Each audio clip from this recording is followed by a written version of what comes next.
making it harder to stay in the city, making workers to be forced into overcrowded conditions, into long commutes, or into severe rent burdens that leave little for daily life.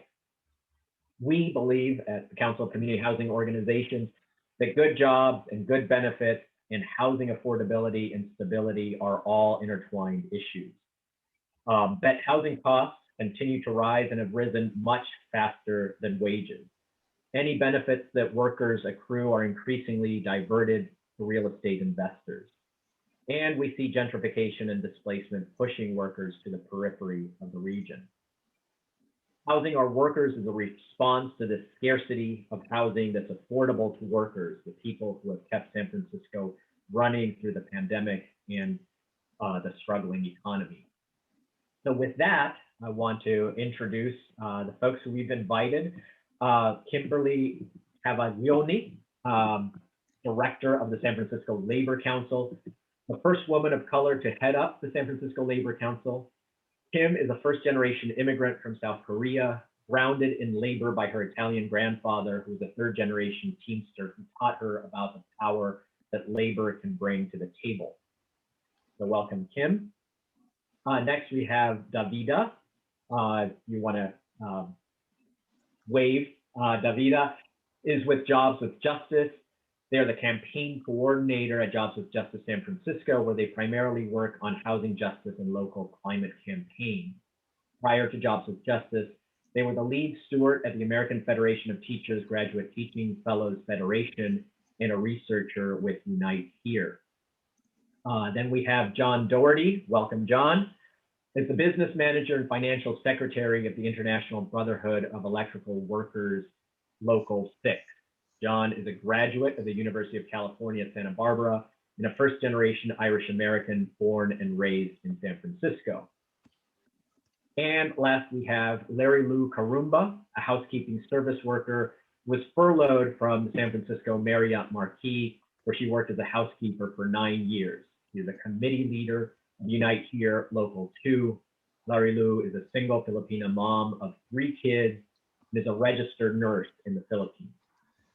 And then we have our moderator, my co-director at Choo Choo, Peter Cohen. So I will hand it off to him as long as his voice is able to carry. Thank you, Fernando. And it's really great to have all of you here for this discussion, and for folks who are able to attend today, this lunchtime Zoom chat. I guess this is in lieu of actually getting together in a room with our sandwiches. But I'm assuming you've all got your brown bags with you. And this wraps up Affordable Housing Week. As Fernando said, we've had a lot of great topics, great folks, and it's an annual event for public education and kind of sharing thoughts, and for a moment or two getting out of some of the rough and tumble of the real world of policy and politics, and being able to think and share ideas and have a broader kind of platform for the general public to appreciate these topics. So housing our workers, I mean, it sounds great. It's a big frame. But I want to start off with Kim, just straight up, you're president of the Labor Council. And I want to ask you, what has changed for the labor community over the last decade in terms of the relationship between workers and housing? And why is this housing our workers framework such an important thing to talk about? What's the big story? Over the last couple of decades, the increase in the cost of housing has greatly outpaced wage growth. Housing costs in San Francisco is now higher than in any other city in the U.S. As a result, workers devote much more of their income to rent, leaving little left for other essentials. Rising costs have displaced longtime residents, while workers who would like to move into San Francisco find themselves excluded. San Francisco has become unable to house the full breadth of its everyday workers. And it's really a concern for the Labor Council because it's a power issue. And who has power in San Francisco, and who is San Francisco all about? Just recently, even the mayor's office called me about the shortage of workers because they don't live here anymore. And this is an all-time crisis, and it's playing out, and it's going to continue to play out until we develop some real affordable housing for workers.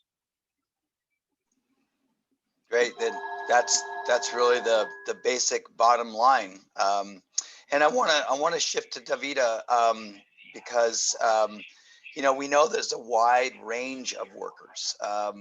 Whether they're in the unionized workforce or elsewhere. So asking somewhat the same question and building on what Kim said, what does this housing worker relationship look like for that full range of workers and their wages that Jobs at Justice represents? And, what does it look like in terms of housing stability, health impacts, time away from family because of increasing commutes? What's your perspective on the question? I think just beginning with like the issues we're facing right now in the pandemic, with like unemployed workers, facing thousands in rent debt and the fight to keep eviction moratoriums up and keep families housed during a global health crisis. Like, this really just brings into focus the fundamental issues that are facing working families in San Francisco, and a reminder of the issues that face workers don't just stop when they clock out, right? Like, and this is like covers, all range of different workers, like the undocumented food service worker who can only afford to live in a 1-bedroom apartment with their 5-member family, and they all contracted COVID during the pandemic, or, the out of work physical therapist who's lived in a rent control unit for the past 20 years and whose corporate landlord is now trying to evict her because of rent debt. Or, even issues that existed before, like the UCSF worker who was commuting 6 hours from the city to Stockton, already displaced because she couldn't afford to live closer to work.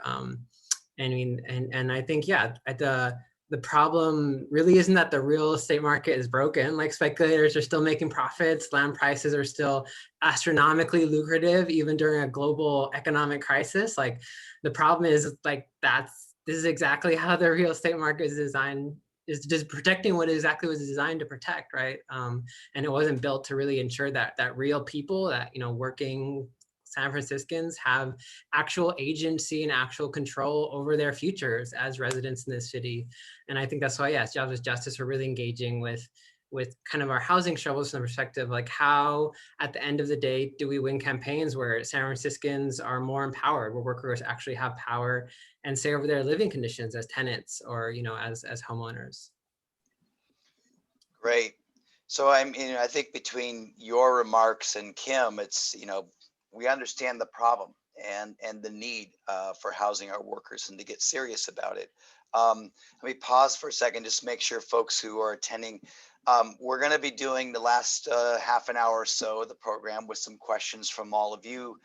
If you put those into the chat box, Fernando and Misha will be gathering those together. So that's the place to put any questions you may have. So going from that large frame, the question comes up, who are our workers? I think in the general public discourse, it's easy to say, yeah, we want to make sure our workers all have a home, and whether it's the person down at the coffee shop or someone in the trades, a lot of folks like that idea conceptually. But who are the people? Who are the workers we're talking about, and what are their stories? I want to turn to Larry Liu, and then we asked you to come here today. Maybe you could share with us what has been the struggle around housing for you and your family, and for that matter, what has COVID done in the most recent circumstances to add any stress to that? If you would share with us, it'd be great. Hi, thank you for inviting me here. As you know, I work in San Francisco Marriott Marquis as a housekeeper for 9 years, and I've been struggled having my own place because I can't afford to live in San Francisco. That's why I'm here in San Leandro. I work in San Francisco, but I need to take the BART to commute so that I can have a cheaper apartment. And way back 2018, when we do the strike for the Marriott Marquis, I was evicted to my apartment. And even though with double jobs, after I work in Marriott, I need to go to pick up my kids, bring them home, and then go to the laundry to to do the housekeeping there and then come back. I really don't have time for my kids. And as I'm saying, I was evicted in my apartment because I can't pay the rent anymore, and because we are on strike. So my sister, I asked my sister for me to occupy one of the room, and then I'm trying to save some money for us to have a apartment, but the COVID strikes, and it becomes more stressful for me because I became laid off, and it's really hard that me and my 3 kids stuck in one room, and live with my sister, and which I know that they are also suffering because they all also live in one of the room with their kids. So 4 of them are also living in one bed um, during at night because they want us to accommodate, because I don't have any place to have with my kids. And instead of placing a place because of this pandemic, it becomes my priority to buy food and pay bills instead of saving to have my own place. And it's really hard to think, what do I need to do, because I don't have job, I need to pay bills, and then I don't have insurance. It's just good that my my union, the Unite Here Local, to help us to fight for our insurance, and they extended our insurance, and it lessened my anxiety. But still, because of the COVID, I really don't know how could I afford to have my own place. Like I want my sister to feel comfortable on their home, but I knew that there are also sufferings because what can I do? I'm laid off, and instead of saving for my rent, I need to pay my bills and to put food table for my kids because I'm a single mom. That's why it's really hard this pandemic, especially that I don't know when I'm coming back to work, and I'm still struggling uh, to to pay for the rent. I was able to have an apartment because my I'm sharing apartment with my daughter's best friend, and that's why we are sharing the rent. But still, I'm still have the anxiety of how can I pay my rent, because it's not I mean, having a own place is not a luxury, it's a necessity. But people need to have a double job, triple job, and literally there's no time for family, because if you will not if you will not work for like a double job or triple job, you really can't afford even a 1 bedroom apartment, or even a room where you can share with other family in the city is very expensive. So especially now that you don't have income, and I only depend on EDD because I don't know when I'm coming back to work.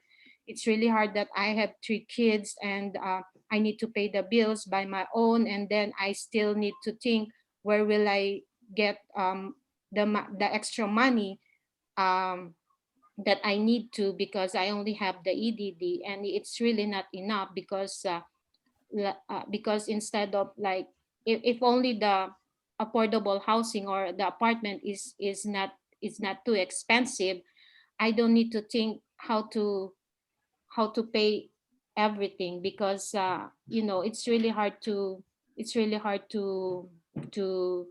to be a single mom, and Yeah. you're the only one who's raising your 3 kids by yourself, Well, and especially this pandemic. um, thank you for sharing that. And I'm sorry things have been so hard, and particularly hard in this time with the pandemic. And I, I mean, I would imagine you're not alone in this. There's probably other people who have a very similar situation in the service industry. This is maybe a sort of a typical situation for a lot of folks. Is that what you're feeling? Yeah, it happens to everyone. I mean, living in the city is really hard. That's why everybody needs to commute. And when you live outside the city where you work from, it really takes some time. I mean, you really don't have. I really don't have time for my kids. Um, sometimes I feel bad that my daughter, because she's the one who's helping me raising her brothers, because she's already 22, and of course I need to work, and she is still studying, and sometimes I cannot do all the things, so she's helping me, like picking up her brothers, um, Mm. doing things, but she's studying, and sometimes I feel bad that I don't even have time to cook for them, because the commute time going to San Francisco to San Leandro is like almost 1 hour, and I need to pick them up, and then I don't have time for them to to help them with their schools or their assignments, because being a housekeeper is really very tiring. Yeah, And yeah, yeah, and sometimes when you don't, because I mean, having a own place is really important, because like after your stressful day at work, you need your sanity, like you need to rest, you need to have a peace of mind. oh, we might have gotten some audio. Well, Larry Lou, thank you for sharing that, and we're going to circle back with you. Loud, yeah. Oh, sorry. And yeah. I think So your audio got cut off a little bit. Well, it's a very powerful story, and I think it very much personalizes that larger problem statement that Kim and Davida shared with us at the beginning of why it's so important to think about housing for our workers. I want to shift to John Doherty for a minute, and I'm going to say this, and I hope that it's okay to say that probably electrical workers with IBEW make decent wages. But I'd like you to tell us and everyone here, why is this issue of access to housing and housing that workers can afford, why has it become such an increasingly important issue for you as well, and the workers that you represent? So yes, I mean, we do earn, some of our classifications earn a very good wage. Of course, they only earn it when they're working. We're not salaried employees or what have you. And to Larry Lou, I'm sorry, I don't think I'm going to be able to have anything that's going to be quite as difficult sounding as what Larry Lou just described. But I can say that, over this last year during this pandemic, it was very reminiscent of what we saw here during the Great Recession, when work dried up like that. I think timing was always bad on these things over the years. It always seemed that something like this would happen after you finally have a group of people that, they make whether they scrape up enough to put a down payment on something for a house or a place to live, and all of a sudden the bottom falls out from underneath them. And whilst our inside wireman, the journey level electrician, does earn a good living, we have many other classifications that, are not quite there. We have 400 apprentices that are making a percentage of that wage while they go to school, and what have you. And the city is just really the cost of living in the city and in the Bay Area has really just outstripped even what we earn. As one of the things that you have to do in the trades is you kind of have to plan for, ups and downs in the market. And, one of the first things you're told as an apprentice when you come into the industry is you need to have 6 months worth of wages in the bank. Otherwise, you're out of luck. You're not going to make it. And I've seen it twice, now between last year and then in the Great Recession, where even that wouldn't have pulled people through. We were fortunate in that we were able to provide extended coverage for our members that fell out of coverage due to the COVID outbreak and what have you. But, Like Unite Here Local 2, we have we have a good health plan, and we cover we cover spouses, partners, and children fully. So there's not like an extra out of pocket like you can see in some workplaces, and that has a cost. And we were able to to maintain that coverage for people during this time to make sure that everything was good. But with the cost of living in the Bay Area, and as someone who grew up in the city, didn't want to leave, went kicking and screaming across a bridge, I can tell you that even still, once you count in the cost of commuting, etc., you are scraping by for years and just wondering if you're ever going to turn that corner. And then, I've got 2 kids in school, so that kind of extends that. But it's working families don't have the stability. If they have a good wage, they tend not to have the stability in employment, right? If you have stability in employment, they seem to squeeze your wages down. We see that at the city where they pay far less than market rate in employment at the city. And their reasoning is that, well, look at the stability you have working for the city. And we try to figure out if we can, we're always trying to push that up so that we can make sure that, people are getting compensated for the skills, et cetera. And once again, although we we earn a good living, our bodies break down a lot faster. So I sit on our health and welfare trust, and, from 55 to 59, it seems for that age group, men and women, it's new shoulders, new hips, new knees, back surgeries, neck surgeries. If you make it to the finish line in one piece, you're an oddity, because they have just beaten themselves up for 25 to 30 years. Yeah. And it's really tough. So imagine trying to earn a living, find a place to live, and try and prepare for the fact that you're not going to really be able to work in your trade after the age of 60, because you're not going to be able to keep up. I don't know if I'm answering the questions you want, but you are. And John, I think something you said was really interesting, that for depending on what type of work you're doing as a person in the workforce, you may have either fickle or cyclical type of work. So whether it's that or someone who's really working at a lower wage, stresses in your housing situation can be very dramatic. And, the landlord doesn't worry about that. They come calling for the rent every month, and the bank expects the mortgage payment every month. The situation for workers, either being out of work or having seasonal work or having a low wage or having an unpredictable employment, doesn't matter to the landlord or to the bank. So I think it all makes sense in a kind of larger framework of why housing has become such an issue. I want to go back to Davida. One thing that we've been talking about in our organization, Chuchu's been working with the Labor Council and Jobs of Justice in preparing what's hopefully going to be a report sometime this summer.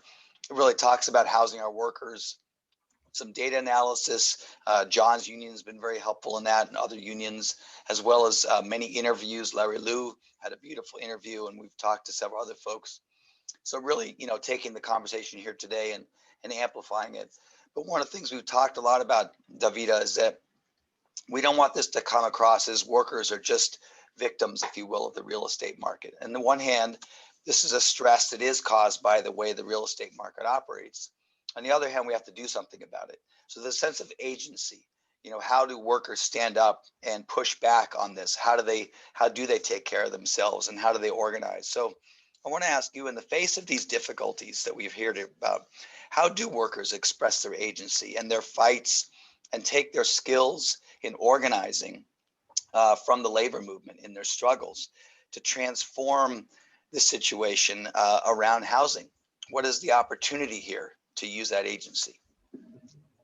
Yeah, and I really, I think it's good to hear the perspective John's shared of how a reminder of where workers were experiencing in the 2008 recession, because let's be clear, during after 2008, massive corporate interests like made off really good after 2008, and they're really banking on doing that again. These like big global investors that leverage, the housing market, not to house people, but to house their own profits. And, corporations like, Blackstone and Greystar and Veritas. And, so many of the pressures facing working families really begin with this like fundamental power imbalance between like real people, between like workers who are tenants and homeowners, and like entities that are like gobbling up more control of our homes and our communities, for agenda where housing is entirely secondary, and control of housing and units as a commodity is first and foremost like what they're after. And yeah, the same way, and I really appreciate this question about agency, because yeah, when we talk about like what a good job is, like it isn't just about, nominally good wages and benefits, but we're also talking about creating conditions where workers have agency and say over their working conditions. And in the same vein, when we talk about housing, it can't just be about creating housing that is affordable and stable. I mean, we also have to bring in this kind of like, how do working families have control and say over their futures in those homes and in those communities? And I think that necessarily means like taking on and undercutting the power and influence that corporations are increasingly having in our city and around the country and around the world, and their like speculative interests. So what would it really like look like to have like a really strong legal protective framework that protects tenants' right to organize, right? Like, workers have a protected right to organize, a right that's, been vehemently under attack by corporate interests for decades. But yeah, what about tenants? What would that really look like? Here in the city, the tenants in like the Veritas Tenant Association have really proven like how much power that tenants actually have when they come together and organize. And like in the case with the Veritas tenants, like this is even without any like legal protections, but like, like negotiations with employers, like leverage comes with collective power. And yeah, again, even without any codified right to do so, Veritas tenants, long before the city or the state made any steps toward providing rent relief, like last summer, the Veritas tenants were able to force their big corporate landlord to basically concede like 50% rent debt forgiveness. And like that just shows the power that tenants have, and like we should be like really amplifying that. Like a codified right to organize for tenants would really empower more renters and tenants to come together and form tenant associations, to be able to bargain for fair rents and hold their large landlords accountable the same way workers do. And like, yeah, especially coming from here's conversation with different folks in labor, like we know what it looks like to have like actual like structured organizing, and like the same thing can go when it comes to going toe to toe with these big corporate interests.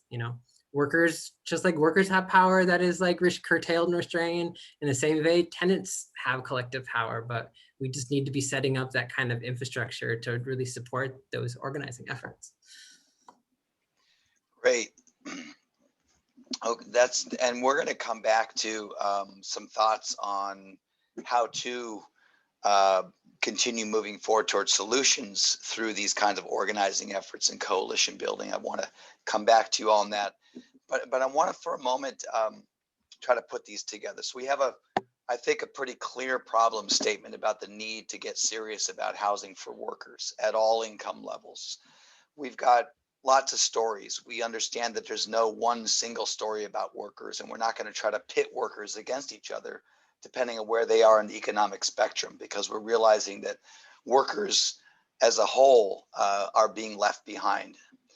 We also understand that there is a sense of agency to do something about it, but we also want to be able to understand the problem at a very granular kind of data-driven way.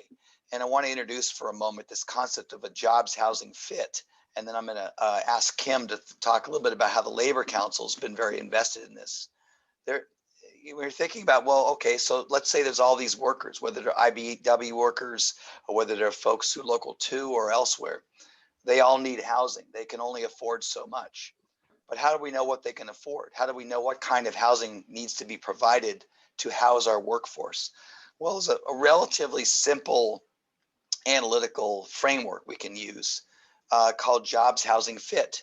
The details of how to get there methodologically are more complicated, and our organization is working on that. But the basic idea is we can understand what kind of wages people make.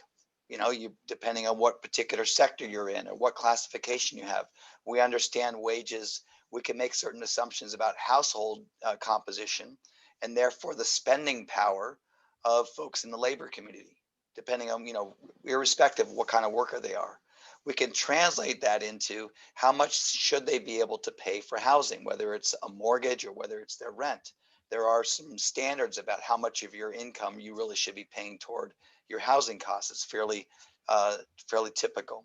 And in so doing, we can figure out the fit, so to speak, if you will, between what workers and their households need for affordability and what kind of housing we need to provide to match or fit their spending power. That's the basic concept of a jobs housing fit. Like I said, there's a lot of data you really have to dig into to figure that out at a more technical level. But that allows us to think about the scale of needs and what levels of affordability those needs fall on to house more of our San Francisco workforce. And from there, we can design policy, different kinds of programs, whether it's home ownership assistance or rental assistance or low-income affordable housing, you name it, there's a lot of programs. So with that kind of basic understanding of what a jobs housing fit is, and knowing that the Labor Council has really been invested in this, I want to ask him, like, so why are you so invested in this? Why is this jobs housing fit approach something that you folks have committed to over the last 2 or 3 years?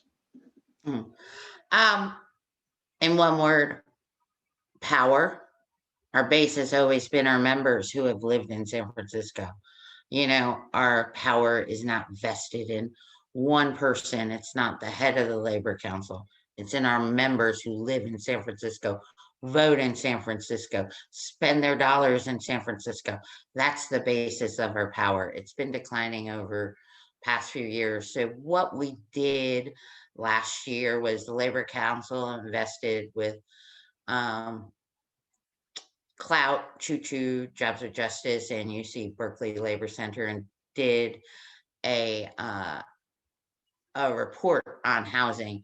We basically went to 8 different locals, which included the electricians, firefighters, public safety, transportation workers, healthcare workers, public sector workers, custodians, janitors, etc., all essential workers.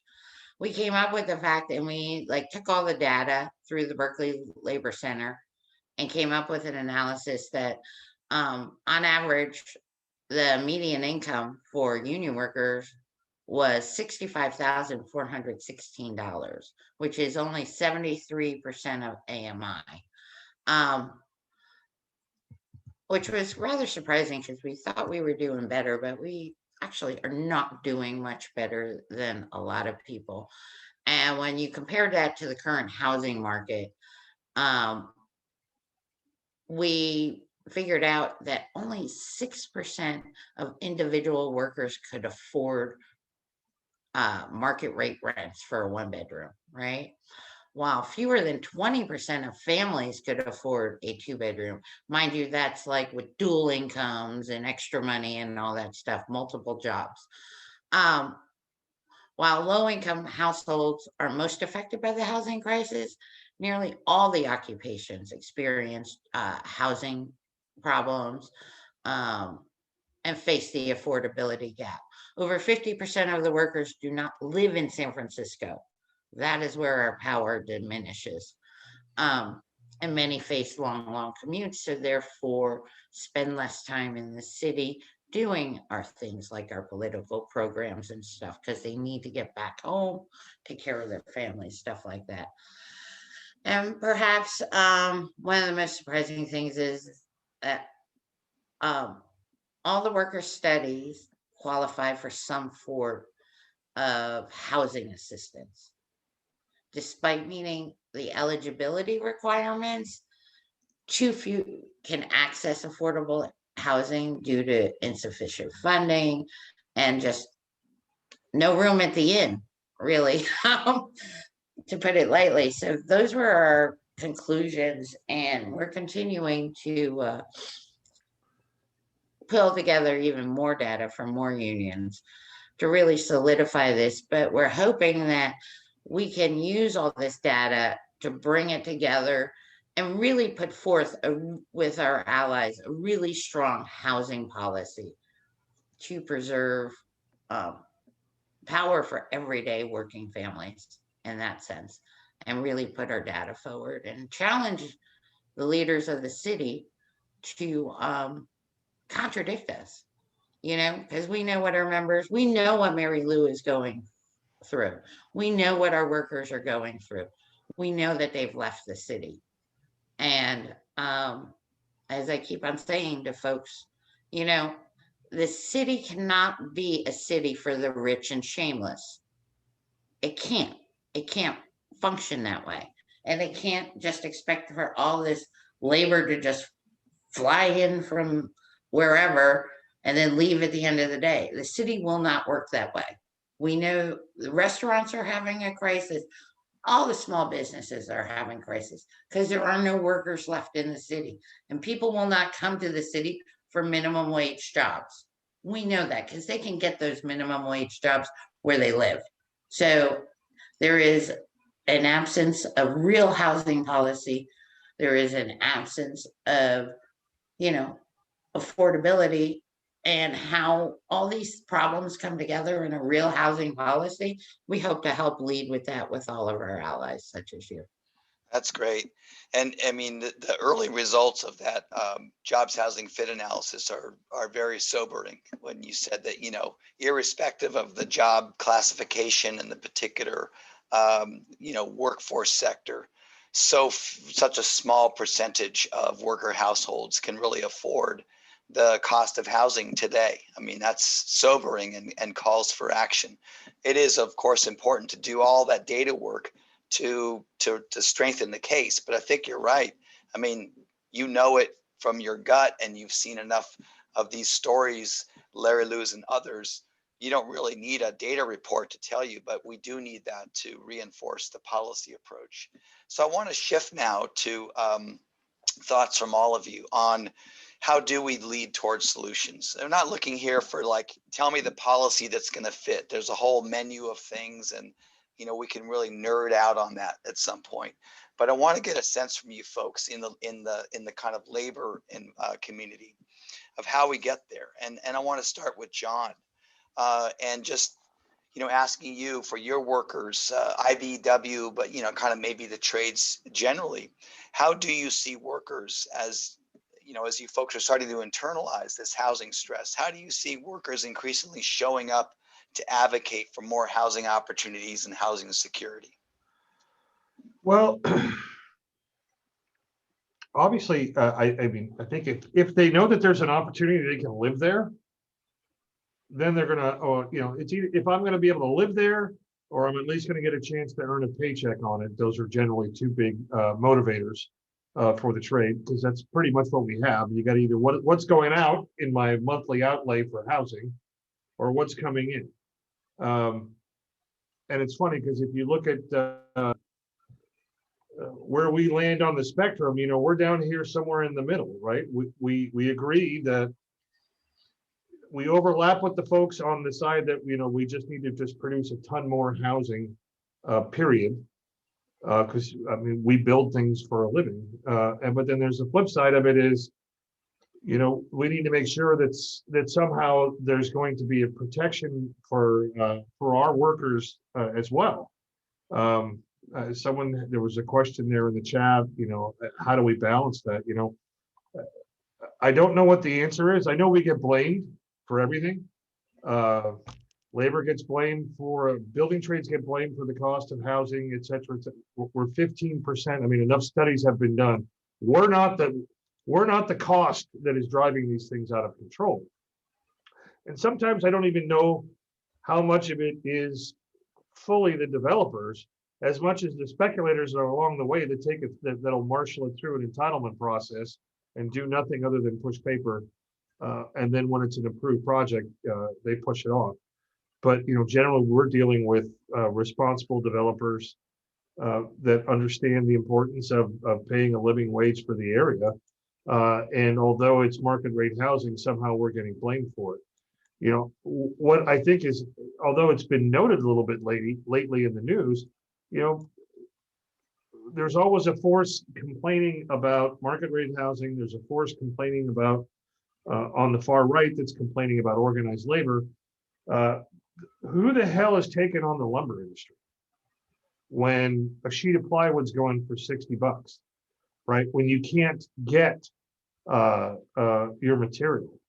You know, there's so much more to the conversation, and this is not an old conversation.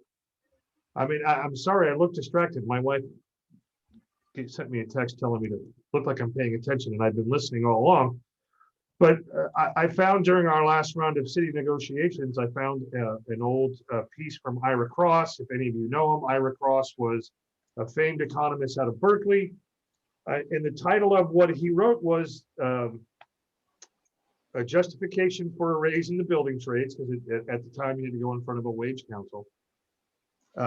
And it was all about housing. It is the exact same story that we're talking about today. Just back in 1930, I don't know if it was 32 or 37, is I believe the window where this all came in, and it was talking about the cost of materials, and it talked about the cost of the property and everything else, and how that affects us. I mean, if the plumber and the electrician and some of the others, if we're guilty of anything, it's actually keeping up with the real cost of living over the last 50 years, whereas other people have fallen behind. Like, we know what's happened with the minimum wage and what have you. As far as for pushing for the housing, I think, you know, I look at efforts to, and you know, and I'm not the best at making all these terms proper, but like the upzoning out in residential neighborhoods. Well, I mean, do we really need to cause a fight over ADUs or a fight over taking a corner lot and making it 4 units? Well, I mean, obviously we have a housing issue, and we've got to address it. But you know, you look at the inner avenues or in the Richmond district, and you see flats that are stacked on top of each other. Over by UCSF, let's say, my sister subletted a unit on Hugo Street, and it was a shotgun bowling alley flat with an amazing amount of room. One lady was living there. She just went on vacation and rented it out for 6 months. But you know, those are the kinds of steps that I would see. And mind you, that's not an industry that is union dense. But I think that is part of the conversation that needs to happen is, okay, how do we take a single family home and actually make it like livable flats for people to live in? Because I always think of, you know, Harry Potter when I think of ADUs, and that's probably just because, you know, I grew up out in the avenues, but you know, you're living underneath someone's stairs, right? In an ADU, in a granny unit, and you know, it's what many people are happy with, but it's not ideal for everybody either. So I guess all I'm getting at is that the conversation needs to be a lot broader. Like, not just do we need more housing and do we need more affordable? What kind of housing are we going to build, and how are we going to pay for it as a society? Like, meaning if the government's going to fund it, and how do we get it to reality? But right now, the way the residential market, and I mean the small scale stick frame residential market is in California, they don't have the workforce. They don't have the trained workforce to ramp up the production the way it needs to be done. And there's a massive amount of resistance to doing it. I mean, if you go back to when, and hopefully we won't dive into a modular discussion because I'm not a fan of it for many reasons. But if you go back to the first iteration of the modular, the HUD project in the early 70s to push it out, you know, the building trades had great density in residential markets. And even here in San Francisco, if you live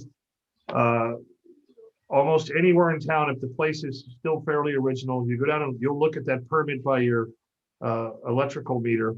It was done by a union contractor paying union wages to some fellow that lived somewhere in town, and whether he lived out in Viz Valley or out, you know, in the Portola or out in the avenues, it didn't really matter.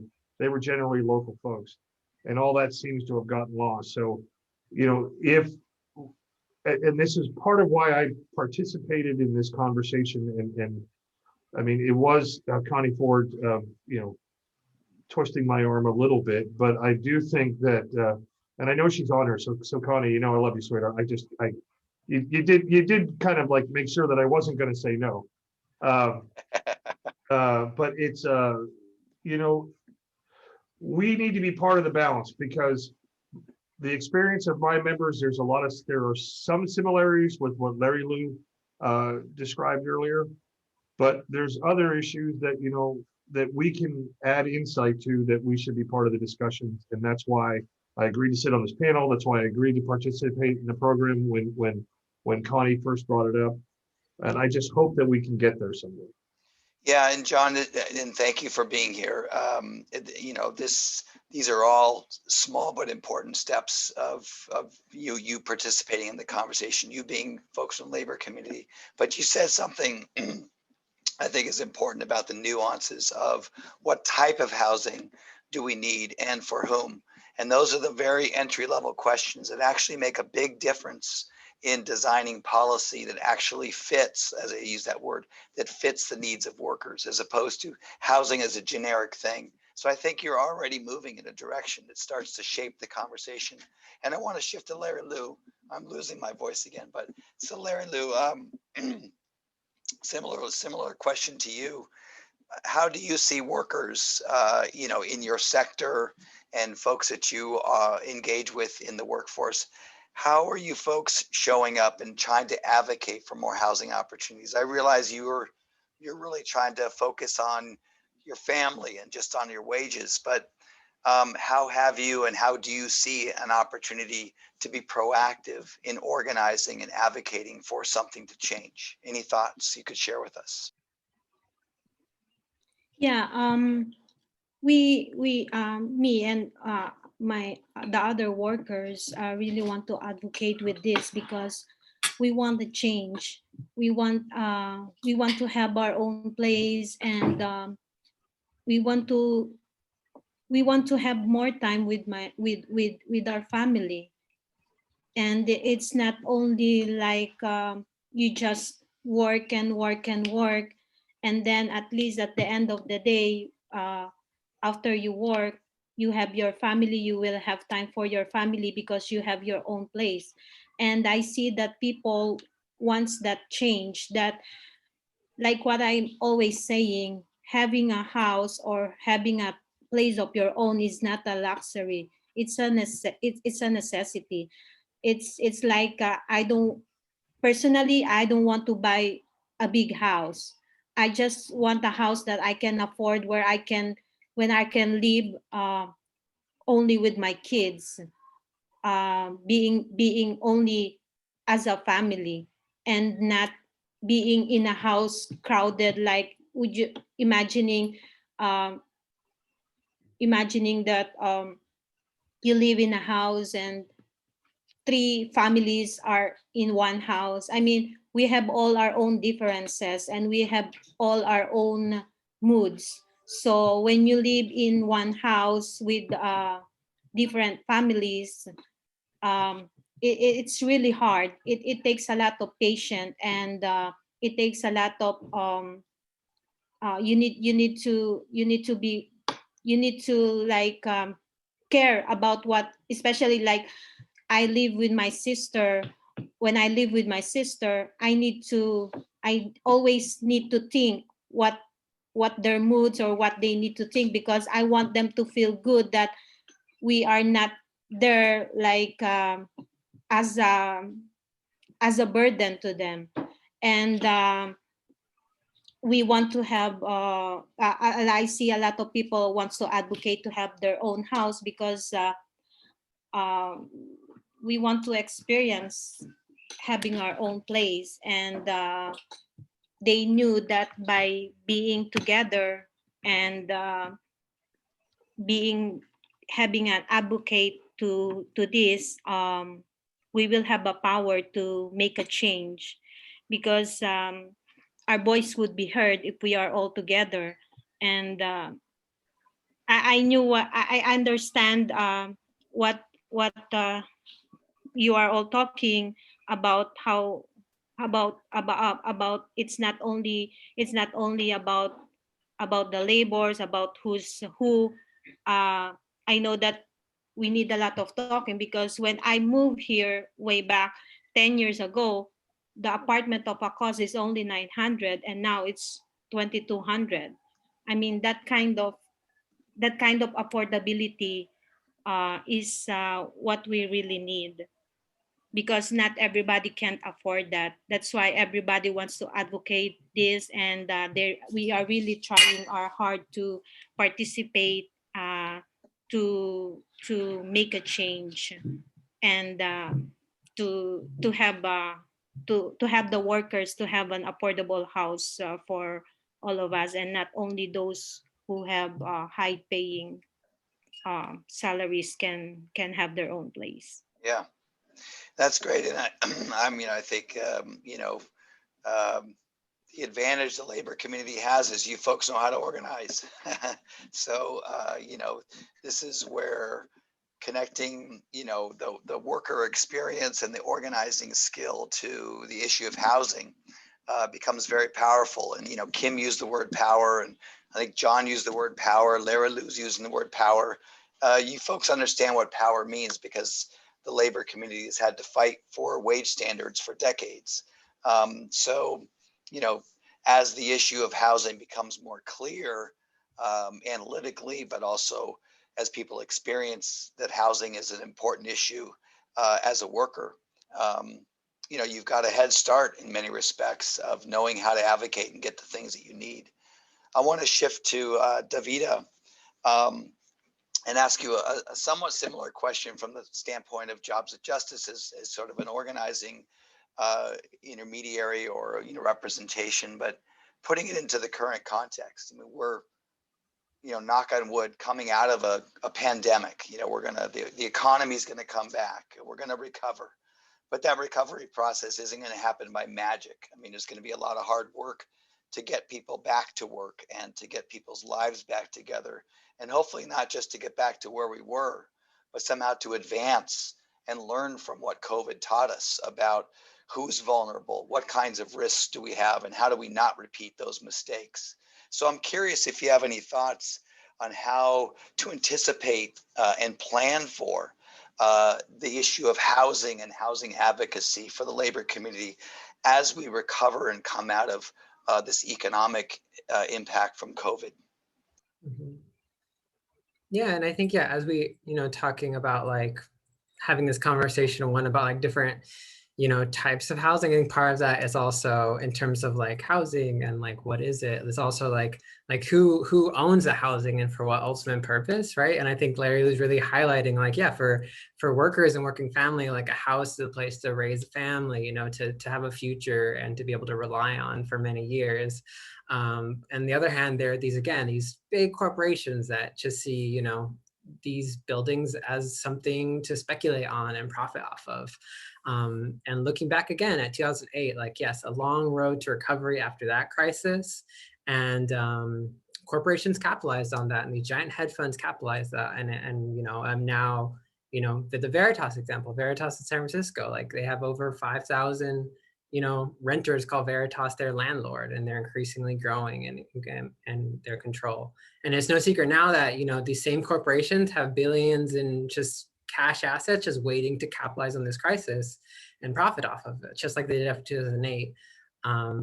And because, yeah, their whole model is predatory. And when they see our communities and what they see is a place to extract money for themselves and not actually see a place for workers to have a future. And, one exciting thing here in San Francisco is that, we passed Prop I and Prop K last fall.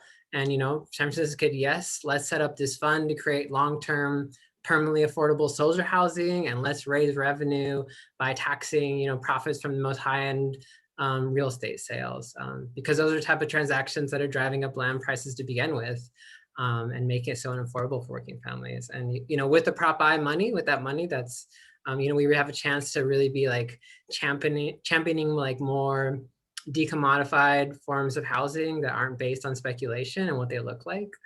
housing that doesn't like exist to be like bought, sold, and speculated against on like a global market space, but like housing that exists and is developed first and foremost for working families, their futures, and is also under community control or tenant control. And, we're still calling on the mayor to allocate that money in her budget, but, it's an urgent priority. And that's what San Francisco voters intended, and excited that that's a possibility we have in front of us now as we like enter this recovery process. Because moving forward, it's much more than just like making sure there is a supply of affordable housing to our communities, and it's more than just like defensively protecting tenants and protecting homeowners. Like that's all important, but it's also about bringing power back under community control, and it's really about taking power back from the corporations that have like, used crisis in their own interests and against our communities. So. And I was thinking about the labor community and the affordable housing community as two sectors. And of course, Choo-Choo, our organization, is working together with Labor Council and Jobs and Justice on this Housing Our Workers piece. And those relationships are great. I mean, they are powerful. They're also personal. And I just want to say that there's a history of those strategic relationships between labor and affordable housing in San Francisco over the last few years. For example, jobs housing fit legislation. We actually have legislation in San Francisco that requires the planning department to formally develop a methodology to do that jobs housing fit that I mentioned. They're working on the methodology slowly, but they will do it. And eventually it will become an institutional part of the way the city analyzes its needs and sets housing policy. That was done together with labor and affordable housing. Another example is just last year, we updated the commercial development linkage fee for affordable housing. That was a big update. It hadn't been done for many years, and it nearly doubled the amount of revenue available for affordable housing for both low and middle income housing. Again, the labor community and the affordable housing community really were in the front of pushing and passing that legislation. And then finally, in 2019, Proposition E, if folks remember, was a citywide rezoning measure. It did actually upzone the entire city for affordable housing. And so corner to corner now, we have the opportunity, if we have the money, to actually take existing properties and make them by right for affordable housing. And again, both low and middle income. So these are all advances that have happened through that organizing relationship between labor and affordable housing. So I want to finish with Kim and ask you, what are you most encouraged about? This is a chance for a positive end note, Kim, right? So what are you most encouraged about in continuing this collaboration between the housing and labor communities to create more opportunities to house our workers? I am very encouraged by one, having a good board of supervisors to work with. I think most of them understand it. I am encouraged by the fact we are continuing to deepen our study on workers. And thirdly, also having great relationships with people like you, and building coalitions that will take on these deeper issues on housing, and continuing to move the ball forward. And like Prop E, I'm encouraged that, like, I worked with you, I worked with so many folks on this call on Prop E and teacher housing, for instance, and the gravitas that has had. We have bumps in the road in terms of some of the stuff at the statewide level, but I'm highly encouraged by legislation like that and things that you've advocated, and working with, like I said, folks on this call. Great. Well, let's consider that a call to action and coalition building. And we're going to now shift to, you all stay where you are. John and Kim and Larry Lou and Davida, don't go anywhere. We've got some interesting comments and questions that have come up over the course of the last hour in the chat box. And we're going to paraphrase those back and pitch them to you folks. I am, though, going to cede the microphone to Fernando, my colleague, because my voice is right about at the end of its rope, and I'm starting to sound like I'm talking through a tin can or something. So thanks for bearing with me. But if Fernando can jump on, he's going to moderate the Q&A, and we've got some good comments to select from. And I think also, Fernando, we wanted to quickly screen share a little kind of, if you will, infographic that we'd done that tries to visualize this idea of incomes for workers and their affordability in this kind of esoteric terminology we call AMI, area median income, which you hear thrown around all the time in press conferences. So Fernando, please take it from here. All right, and Misha, if I could ask you to, I don't know if I am the co-host already, but let me try to do this. Yeah, it works. You're always the co-host, man. I got you. So, and this was a little bit, I want to, after sharing this, it's a bit of a response to a question from Ali from the Kelsey, which was, from your perspective, what have you found to be the ideal mix of AMI levels in affordable housing? This is probably as wonky as we're getting today. So I guess I need to say what AMI is for folks who don't know. It's the area median income, and it's what HUD and the Federal Housing and Urban Development Department and what the local Mayor's Office of Housing uses in their affordable housing kind of categories. And so I'll just share this and say a little bit about it, and then hand it off to any of our panelists who want to say more about the specifics of the question, which is, as we work to build relationships with future prospective residents, and the Kelsey is building affordable housing, what San Francisco-based organizations and leaders do you recommend we build relationships with to ensure that as many workers as possible are housed, especially those who are multiply marginalized? So this little table is something we created. We just updated it, that uses these kind of AMI definitions. And the median income, if folks don't know, is right down the middle. In San Francisco, half of the households earn less than 100% of median, and half of the households earn more. And so thinking about, say, somebody who is surviving on SSI or Social Security, the thousands of extremely low-income seniors, those would be around 20% of the median income. We think about folks who are earning somewhere around the minimum wage, earning about $30,000–$35,000 a year. That is 35% of the median income. And then sort of working our way up, paraprofessionals in our schools, security guards, unionized, lower wage jobs, are around 50% of the median. So doing better than the minimum wage. And this gets a little complicated when you get two people in a household, two incomes. And so you might have two minimum wage people, a household of four, that gets them up to 50% of median. So I'll stop there in terms of, you can look at the little diagram, but maybe hand it off to any of you, Davida, and maybe to think about, what is it that are the demands that we should be making, or either for affordable housing or market rate housing, in terms of really housing the range of workers and worker needs.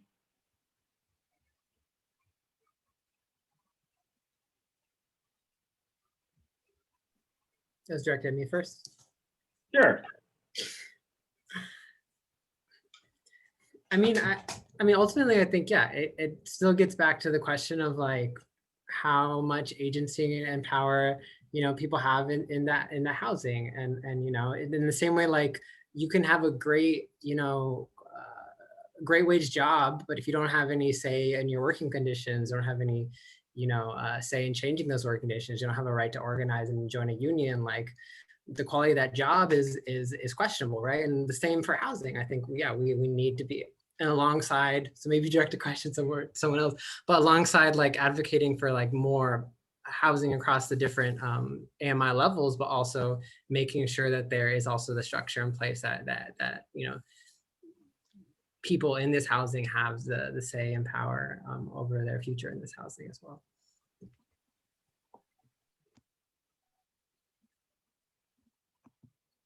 Kim, do you want to add something? That we've been talking about this whole question about the range of workers and worker incomes and what that means and what it means for single people versus families. Yeah, I think right now the city is in crisis mode.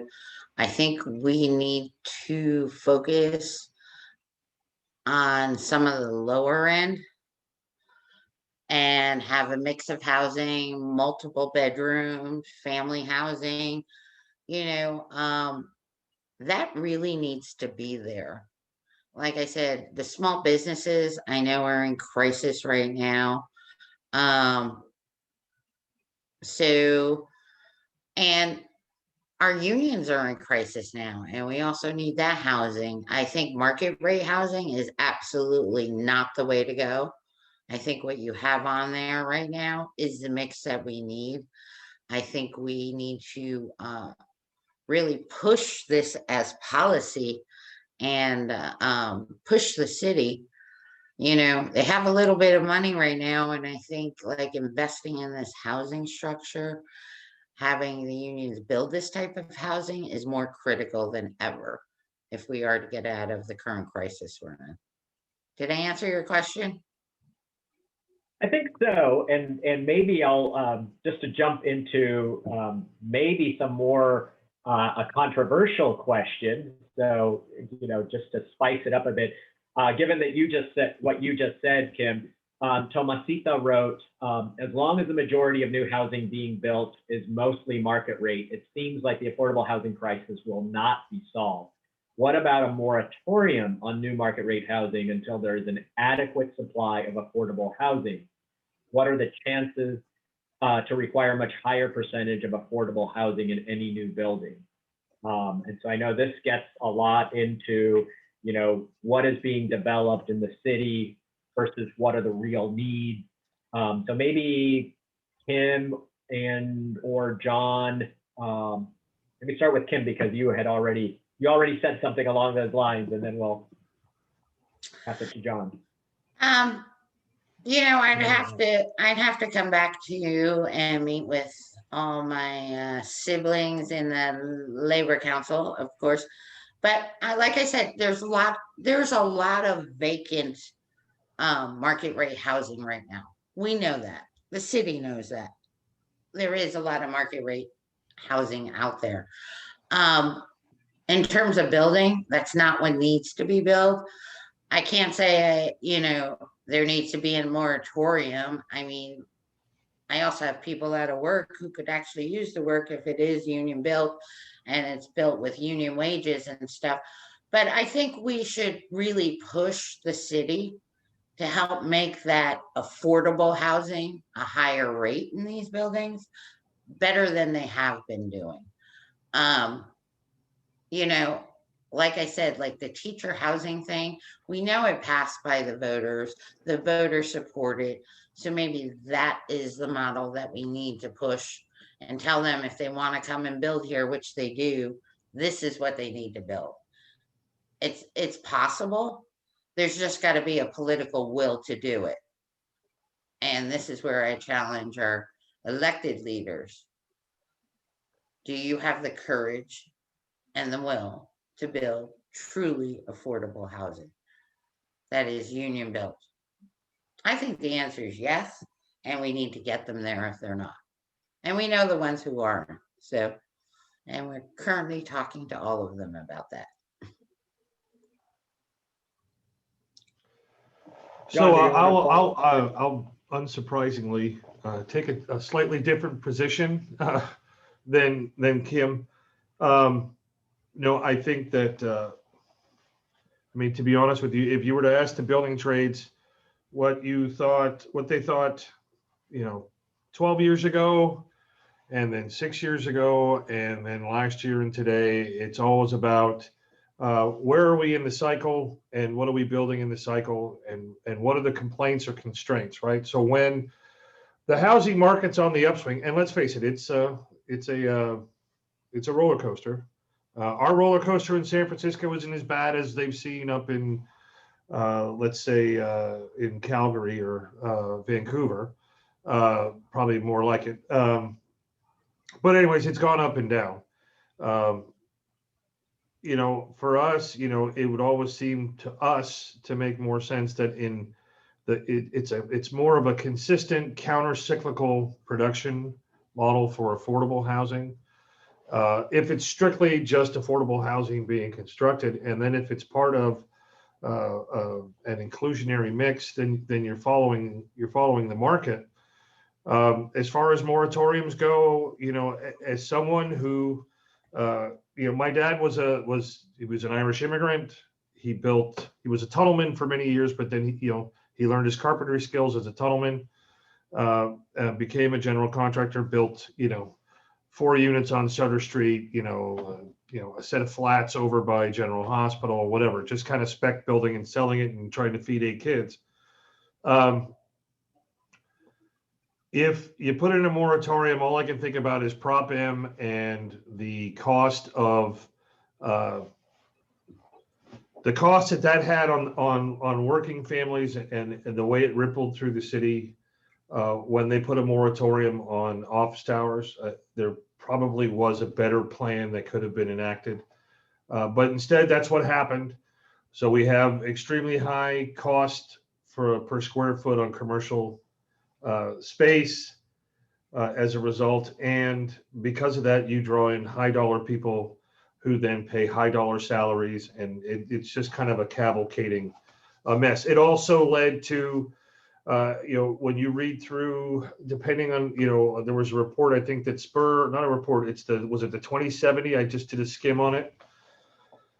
The idea that Spur has, okay, so we're going to have city centers where people will work, and we'll just, we're not going to have these little micro business communities out in the burbs, but we'll have higher density.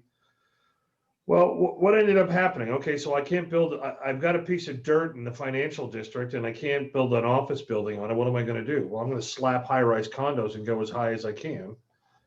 So I don't think moratoriums work. I think having a consistent fund that's going to allow for the production of affordable units, consistently, or even, if there's an opportunity to invest even more counter-cyclically when things are down, so there's no demand for concrete, for wood, for copper wire, and even for labor. You've just got to spend the money a little bit wiser, but it just isn't going to, from where we sit, it isn't the answer. It isn't the answer that makes anybody want to help if you're going to say, like, by the way, listen, we want to house you. We just aren't going to make sure that you have a job next year, or we're going to make sure that your opportunities are cut in half. And it just, that's where the big blow always comes, right? It's when, okay, wait a minute. Now you're talking about my ability or my members' ability to earn a living. And that's where it gets hot, because I mean, in the end, we're out there fighting to make sure that these folks have a job to go to tomorrow, or as short of a time sitting on the out of work bench, waiting their turn to go back out again. Yep. So maybe, I think part of what that brings up is in the public, we often see how much more market rate housing is being built versus how little affordable housing is being built. And, we follow this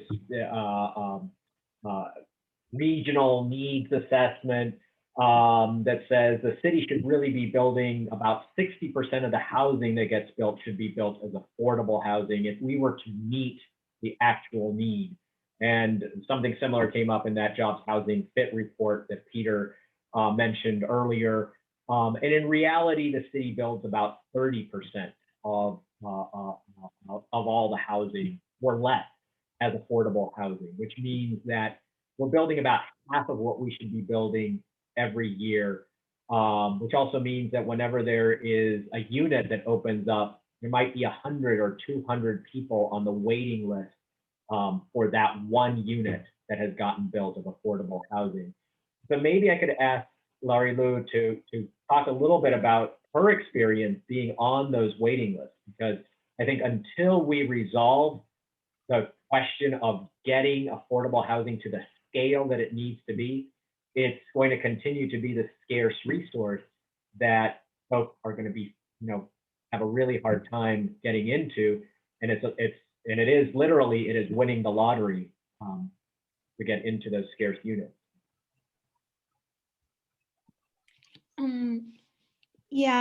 Since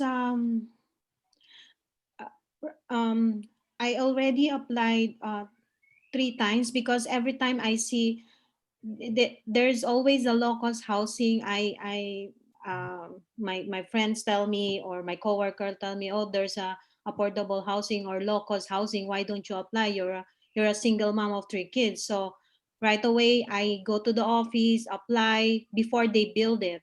They're just building it, I already applied. And then when they started to build it, and then I don't even have the chance to get interviewed because they said that it's already full and I'm not qualified, that my number is like 2,000. And then the last year I also saw an affordable housing or low-cost housing. They said, is that the same thing, the affordable housing to a low-cost housing? It's the same thing? Sure. Yeah. Yeah. So probably. yeah, I also applied and they said that I'm not qualified. That's why I was so confused. The qualification of I don't know if it is the government or the one who's building it. The qualification of how to apply for that, because I'm raising 3 kids by my own, and I only that time I only my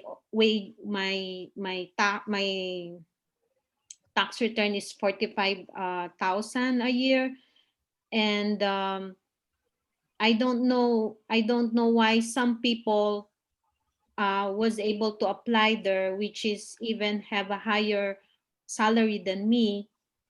And yeah, I just really don't get it, why some people get it, and I don't know. I don't have it. Like it's also like when I applied the food stamp, they said that I'm not qualified, but my sister who is single is qualified, and I'm raising 3 kids. I really don't know their standard on how to get those things. Yeah, it's so I think I just put on the chat one of our member organizations. I don't know if Larry Lou, you've already worked with them. It is a complicated system, and like I said, and as you know, it's a lottery. Bishop, the Bill Soro Housing Opportunities Program, is an organization that helps folks through that complicated process.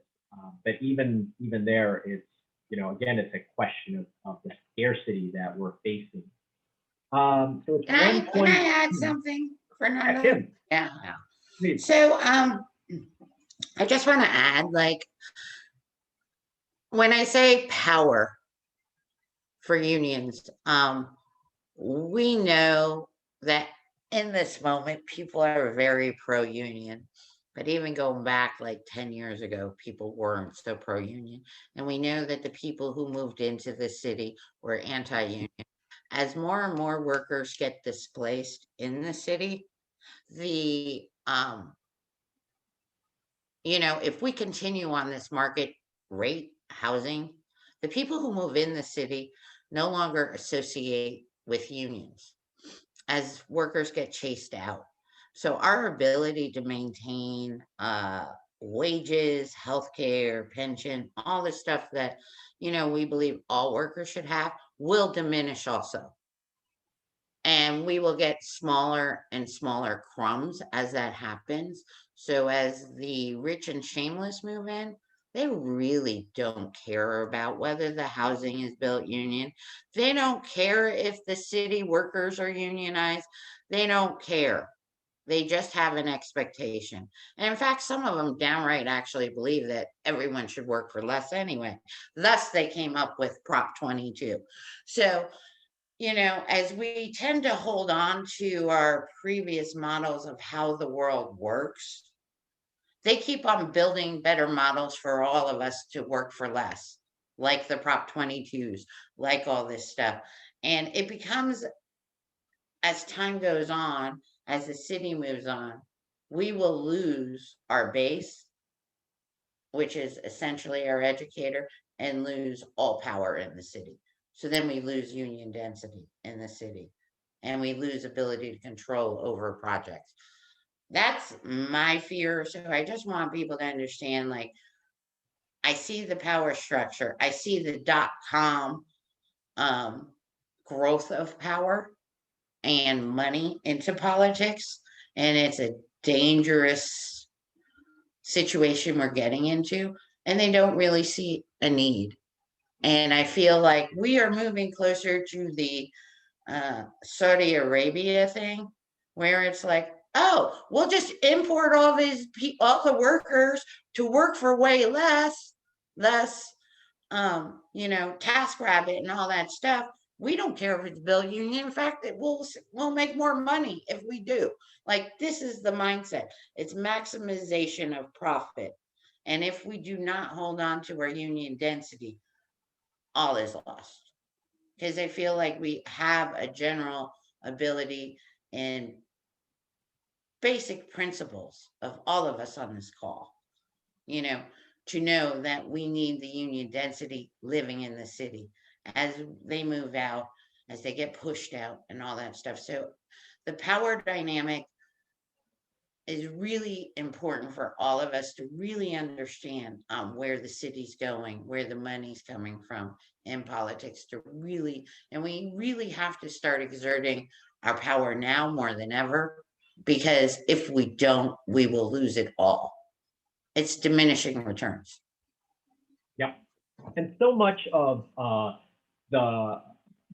successes in the affordable housing movement have been through ballot measures, through electoral politics that really depends on having a base that can really move those, either the elected, because they're going to have to be accountable to somebody, or those particular ballot measures that we've been moving. And it's become increasingly hard even within our own industry as more and more of our own staff no longer live in San Francisco. And I know that's the same for unions.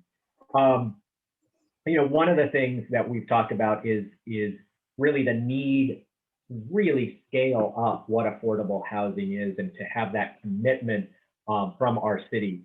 But one of the questions that came up, was what would it look like for union pension funds to be leveraged for 100% affordable projects? And we know that there's some conversations happening right now, I think, with AFL-CIO, but it's a conversation I think has been going on at least as long as I've been involved in this work. So would love to hear from you all what that could look like. And then I think somebody answered the question about the St. Francis Cooperative, but that was a co-op that was built through, I think it was ILWU that built that in the mid-50s. And so there's models there. New York had a lot of models similar to that, where unions built housing as cooperatives. So, go ahead, John. I was just going to say, so I know that, there are some things, and I think you were going to touch on it a bit, Fernando, but, the AFL-CIO housing investment, I think it was the Housing Investment Trust, not the Building Investment. There's a hit and a bit, and it's a long story. And we've invested in both of them through our local pension. One is a build to hold, the other one is just basically a financing, and they'll finance things. And I believe that's the hit. And I think they have committed like $1 billion to affordable housing in the Bay Area last year. So there, you know, I would say that our pension funds are doing well. We can't leverage 100% of our pension funds. Number one, we would all get sued if we did. Number two is that it opens you up for enormous financial difficulties that you're on the hook to pay, whether or not you actually have rental income or you have any sort of leverageable value in the property itself. So I remember not just the 2009 downturn, I remember the downturn in housing in the early 90s, where it took about 11 years for housing to regain. It didn't take that long this time, but in a normal cycle, it could take 6 to 10 years for property values to regain the value they had at their peak. And a pension fund would not be able to function that way because you have to certify what your value is and all this other kind of crap. But we do invest it. And then in the electrical workers, we have the Endure Fund, which is a spinoff of one of our national pensions. And, you know, they build affordable units in market rate developments. So, and one of the ones that they were working with, and they've worked with different developers across the country, one of the ones they were working on was the Safeway on Mission Street that got basically got run out of town. So we were going to have more affordable units. Yes, there was going to be market rate housing, but then there would be a clinic and everything else that would go with it. But that's typically what they're investing in, because they have to meet their actuarial returns so that they can keep from going to the Pension Benefit Guaranty Corporation and defaulting on it's the second largest pension fund in the country. They can't default. There's a couple 100,000 participants. All right. Well, this has gotten us to 1:31. So I want to thank all of you. I think this is certainly an ongoing conversation, and we're going to continue, on housing our workers work together with the Labor Council and with Jobs with Justice. I want to thank Davida, Larry Lou, Kim, and John for joining us. And yeah, this is, as has been very clear, this is going to be an ongoing challenge. Maybe we'll come back next year when we have all our affordable housing needs fully funded in San Francisco. Yes. Thank you very much, everybody. Thanks, everybody. Great session. Thank you for being here. Thanks, take care. Thanks for everyone who attended. Thank you.